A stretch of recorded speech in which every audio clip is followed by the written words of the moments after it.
네, 안녕하세요. 반갑습니다. 돈마루TV 한도 대표입니다. 주말 잘 보내고 계시죠? 자, 주말에 나왔던 뉴스 좀 분석 좀 해보고요. 자, 그리고, 이제 12월이 시작이 됐습니다. 첫날은 좀 상승을 보였다가, 다시 좀 하락을 하면서 마감을 했는데요. 뭐, 이 부분에 대해서는 뭐, 제가 블로그를 통해서 많이 언급을 드렸습니다. 음, 외국인이 1조 원을 샀는데, 그 산 이유가 바로 이제 MSCI 리밸런싱 때문이라는 거죠. 그렇기 때문에 이제 그런 매수는 오래가지 않는다. 이렇게 보시는 게 맞을 것 같습니다. 자, 미국의 다우지수도 그렇고 코스피도 그렇고 약간 조정을 좀 받을 수 있는 부분입니다. 자, 그러면 12월에 산타랠리는 저는 중소형주에서 올 것 같다. 일단 이렇게 말씀을 드려보도록 하겠습니다. 왜 그런지 한번 하나씩 알아보도록 하겠습니다.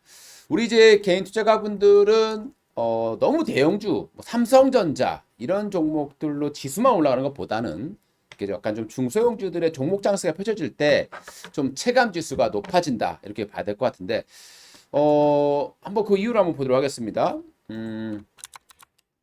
자, 노동시장 쇼크가 크진 않았습니다. 얼마 전에 이제 나스닥 지수가 4% 정도 올라왔었죠. 그때 올라온 이유가 노동 보고서에서 예상치보다 좀 많이 좀 감소를 했다라고 발표가 된 거죠. 그래서 이제 나스닥이 올라왔었습니다. 그런데 또 금요일 날 같은 경우에는요. 비농업 부분 고용이 26만을 나왔습니다. 예상 20만 원인데요. 굉장히 많이 초과되면서 발생한 거죠. 그러면 이전 같았다라면 시장이 출렁인단 말이에요. 나스닥 지수가 급락을 하고 이래야 되는데 이겨냈죠. 자, 그 이유는 뭐겠습니까? 이제 이쪽보다는 이미 연준에서 파월에 입에서 12월 달에 0.5% 정도의 빅스텝 정도로 이제 될 거다. 즉 속도 조절을 할 거다라는 것을 말을 했기 때문에 시장은 크게 영향을 받지 않았다라고 보시면 되겠습니다. 그리고 월 평균 39만 2천 명 정도 기록했고요. 실업률은 3.7% 정도 나왔습니다. 자, 여기서 또 하나 무서운 것이 임금 상승률입니다. 5.1%가 나왔어요. 최근에 뭐 뉴스를 보시게 되면은 미국에서 뭐 5% 정도 시간당 임금을 올려줘도 사람이 없다라는 얘기들이 있을 정도로 고용 시장은 상당히 탄탄하게 나오고 있습니다. 전달이 4.9% 올라왔었고 예상치가 4.6이었는데 이게 좀 예상보다 굉장히 높게 나왔습니다. 그럼에도 불구하고 미국 증시는 잘 버텨왔다라는 거죠. 자, 뭐 연준의 입장에서는 속도 조절에 고민을 할 수밖에 없겠지만 그럼에도 불구하고 물가가 일단 약간 안정을 찾고 있는 모습이 보인다라는 거거든요. 그래서 12월은 비스텝이다 이렇게 판단하고 있는 것 같고 그렇기 때문에 시장의 변동성이 크지 않게 마감을 했다라고 보시면 되겠습니다. 자, 우리 다우 지수는 자, 왜 그러느냐? 그러면 우리가 물가 지수가 약간 좀 조정을 받는다라고 봤을 때 지금 최근에 구리, 원유, 뭐 식료품 가격 그러니까 지금 뭐 곡물 가격이 되겠죠. 그리고 뭐 철강제라든가 좀 조정을 많이 받고 있는 상황이에요. 자, 그러면 다우 지수는 그런 이제 그 약간 인플레이션의 수혜주들이 많이 다우 지수에 포진되어 있습니다. 그래서 인플레이션 수혜주들 때문에 다우 지수가 좀 더 많이 올라왔다고 보시면 되겠습니다. 반면에 이제 인플레이션에 따른 피해주라고 볼 수 있는 이 기술주 라인들이 포진되어 있는 나스닥은 굉장히 좀 힘을 못 쓰고 있는 그런 상황이에요. 그런데 최근에 이러한 흐름들을 보게 되면은 약간 바닥을 치면서 쌍바닥에 지금 지지를 받아내면서 올라가는 모습을 보여주고요. 여기서 다시 양봉을 만들어줬기 때문에 힘이 좀 강해지고 있다라는 느낌이 듭니다. 그리고 MACD 같은 경우도 이제 영선을 돌파하게 되면서 다시 짚고 올라가는 그런 모습이 나오고 있습니다. 그래서 나스닥의 힘이 좀 강해질 수 있다. 왜냐하면 금리에 대한 이슈에서 약간 조금 벗어나고 있기 때문입니다. 자, 최근 10년물 국채금리를 한번 보세요. 자, 고용지수가 안 좋게 나왔습니다. 좋게 나왔죠. 좋게 나왔습니다. 그러면 예전 같았다라면은 이 10년물 국채가 급등을 했어야 되는 거거든요. 근데 오히려 이 10년물 국채 금리가 올라가다가 밀려 내려왔다라는 거예요. 그러니까 야, 이 국채가 쉽게 올라가지 못하는 그런 구간에 진입을 했다라는 겁니다. 그러면 시장은 앞으로 1년 뒤에 또는 뭐 몇 년 뒤에 이 경기가 안 좋아질 거라 판단하고 있는 거고요. 그렇기 때문에 안전자산 쪽으로 돈이 몰려 있는 상황이 되겠습니다. 그래서 미국의 금리 인상을 급격하게 하지 않을 거다라는 것을 이 10년물 금리가 예고를 해주고 있는 모습으로 보시면 되겠어요. 자, 그리고 이 옥수수 가격을 보세요. 자, 최근에 이제 중요하게 받아쳤던 이 구간을 깨고 내려왔다라는 거죠. 자, 최근에 인플레이션이 나타난 이유가 뭐겠습니까? 바로 이런 옥수수 가격, 뭐 밀 가격, 구리 가격, 뭐 니켈, 철강, 뭐 석탄, 원유 이런 가격들이 올라왔기 때문이죠. 근데 최근에 조정을 많이 받고 있습니다. 자, 밀 선물 가격 역시도 마찬가지로 저점 깨고 내려가는 모습을 보이고 있어요. 자, 그러면 우리가 봤을 때 인플레이션은 어차피 이거는 후행성으로 다가오게 된 거죠. 그래서 시차를 두고 이제 그 물가 영향을 주게 되는데 최근에 이제 그래서 미국의 CPI 지수가 예상치보다 좀 낮게 나오는 모습이 발생한 거죠. 자, 이제 다음 주에 13일입니다. 10월 13일 날 미국 FOMC에서 이제 금리 인상 결정이 될 텐데요.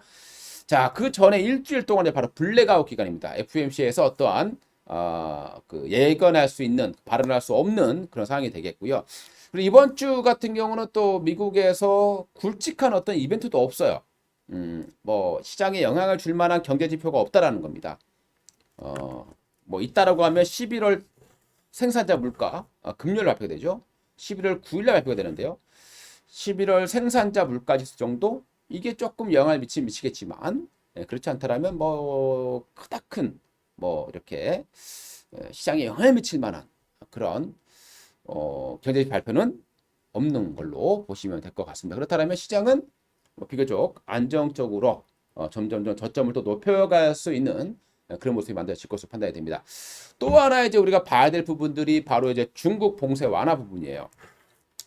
자, 중국이 시진핑도 방역 완화를 시사했습니다. 지금 은근슬쩍, 지금 중국 같은 경우에 워낙 지금 이 백지 시위로 인해서요. 그러니까 우르무치라는 지역에서 화재가 발생을 했는데 그 화재를 진압하지 못했던 부분들 때문에 10명이 사망했다는 겁니다. 이 10명이 사망했던 이유가 바로 이렇게 과도한 봉쇄 때문이었다. 그래서 진화를 제대로 하지 못했다라는 이유거든요. 그래서 중국 그 백지 시위도 많이 하고 있고 이것이 반정부 반공산당 그런 시위로 번지는 모습이 좀 살짝 있거든요. 그러다 보니까 중국에서 약간 좀 방향을 좀 선회하는 그래서 봉쇄를 뭐 완화한다고 봐야 되겠죠. 제로 코로나를 해제하는 것은 아니고 완화하는 그런 모습으로 보여야 될 것 같습니다. 아무래도 이거를 봉쇄를 해제하면 지금까지의 어떤 중국 공산당의 방향이 틀린 것이고 그렇다고 계속 유지하려니 반발이 너무 세게 해줘. 그 중간에 어떤 모습을 찾아 나갈 것으로 판단이 됩니다. 그래서 위드 코로나에 한 발 한 발 다가서는 모습이 있기 때문에 이런 모습들은 또 최근에 이제 중국의 이 봉쇄로 인해서 발생했던 공급 쇼크들 어느 정도 좀 해소될 수 있는 부분이 또 만들어질 것이고요. 자, 그와 함께 또 중국의 이제 소비도 어느 정도 이제 좀 다시 회복될 수 있을 것이다라고 판단해 볼 수 있겠죠. 그러면 우리나라에 최근에 이제 바닥에 치고 있는 이런 화장품 관련 종목이라든가 중국 소비와 관련된 종목들 조금 반등해 줄 수 있는 최근에 좀 바닥을 쳤어요. 치고 좀 올라오는 모습이 있기 때문에 아주 큰 상승은 나오지 못할 겁니다. 우리가 뭐 대표적으로 보게 되면 뭐 코스맥스다라는 종목을 보시게 되면요. 워낙 많이 빠졌죠. 워낙 많이 빠졌고 지금 반등이 나오고 있는 그런 모습이에요. 근데 어디서 저항이 걸릴 것이냐. 보통 이 정도까지는 올라옵니다. 그러니까 이 정도까지는 한번 더 칠 수 있는 여력이 있다라는 거 참고를 하시고 대응을 해주시면 되겠고요. 그 이상 올라갔을 때는 단기적으로 추격해서 하시면 안 될 겁니다. 아시겠죠? 제 말 꼭 명심하시기 바라겠고요. 자, 그 다음에 이제 또 이런 부분들이 또 국내 증시에 좀 훈풍을 좀 불어줄 수 있을 것으로 보시면 될 것 같고요. 코스닥 지수의 흐름도 보시게 되면은 거래소보다 좀 힘이 없었죠 그동안에. 근데 조금 올라갈 만한 매매템을 좀 만들어 놨습니다. 자, 그동안 이제 코스닥이 좀 반등을 해줘야 되는데 못한 이유는 일단 나스닥 어느 정도 있겠죠. 나스닥이 힘을 못 썼어요. 그러다 보니 같이 못 가는 모습이고. 자, 그 또 하나는 이거예요. 금융투자세에 대한 부당식입니다. 자, 이게 지금 여당과 야당이 굉장히 그 반대표를 가지고 싸우고 있는 거죠. 그러니까 지금 정부에서는 대주주 요건을 100억 그리고 야당은 10억. 그리고 대신에 야당 같은 경우 민주당이죠. 거래세를 0.15%로 인하하라는 거예요. 근데 이 거래세에 대한 부분은 세율 때문에 세금 때문에 여당에서 반대라는 모습이죠. 그리고 여당은 100억, 그러니까 대주주의 기준을 100억으로. 그러니까 두 개 하게 되면은 세수가 크게 줄어들겠죠. 그래서 지금 합의안으로 나올 수 있는 부분이 대주주 요건을 50억 정도 지금 하지 않겠느냐라는 그런 예측이 되고 있는 상황입니다. 이게 만약에 이렇게 절충안으로 가게 된다라면 우리 이제 중소형주들에 발생했던 그런 대주주, 양도세, 회피매물 이 부분들이 조금 줄어들 가능성이 있을 것이고 그와 함께 좀 안도 랠리도 좀 나올 수 있는 그런 모습이다. 그러니까 6일 날 어느 정도 합의안의 가능성이 좀 나올 것인지 좀 지켜보는 분이 필요할 것 같고요. 만약에 이것까지 합의된다 라고 하면 이제 만약에 합의되지 않으면 바로 내년 1월 1일부터 금투세가 부과되겠죠. 근데 그렇게 됐을 때는 민주당에게는 엄청난 타격이 될 수밖에 없습니다. 그래서 어떻게든 협의점을 만들어 갈 그럴 가능성이 있다고 판단이 되고요. 자, 이제 뭐 이렇게 시장에 대해서 이렇게 말씀드리고 제가 볼 때 코스닥 지수는 일단 이 부분까지는 여력이 좀 있다고 판단이 돼요. 810에서 한 20선 정도까지 좀 여기가 좀 저항이 되거든요. 코스피가 그 자리에서 좀 저항을 받고 있죠. 그러니까 코스닥도 여기까지는 여력이 좀 있는 걸로 판단하시고 연말 랠리, 산타 랠리는 그 정도로 생각해 주시면 좋을 것 같습니다. 제가 뭐 연말 산타 랠리는 온다고 보겠지만 뭐 시장이라는 게 영원히 좋을 수도 없고 또 영원히 나쁠 수도 없습니다. 저는 분명히 여러분들께 말씀드려 왔어요. 이 저점을 깨고 내려갈 때 이때 사야 된다라고 제가 말씀을 많이 들어왔을 겁니다. 그러니까 지금 어느 정도 올라와 있지만 아직은 그래도 좀 더 수익을 낼 수 있는 그런 시기다라고 판단이 됩니다. 자, 그 다음에 이제 뭐 개별적인 뉴스를 한번 볼게요. 뭐 주말에 발생했던 이슈죠. 우리나라 대한민국. 네.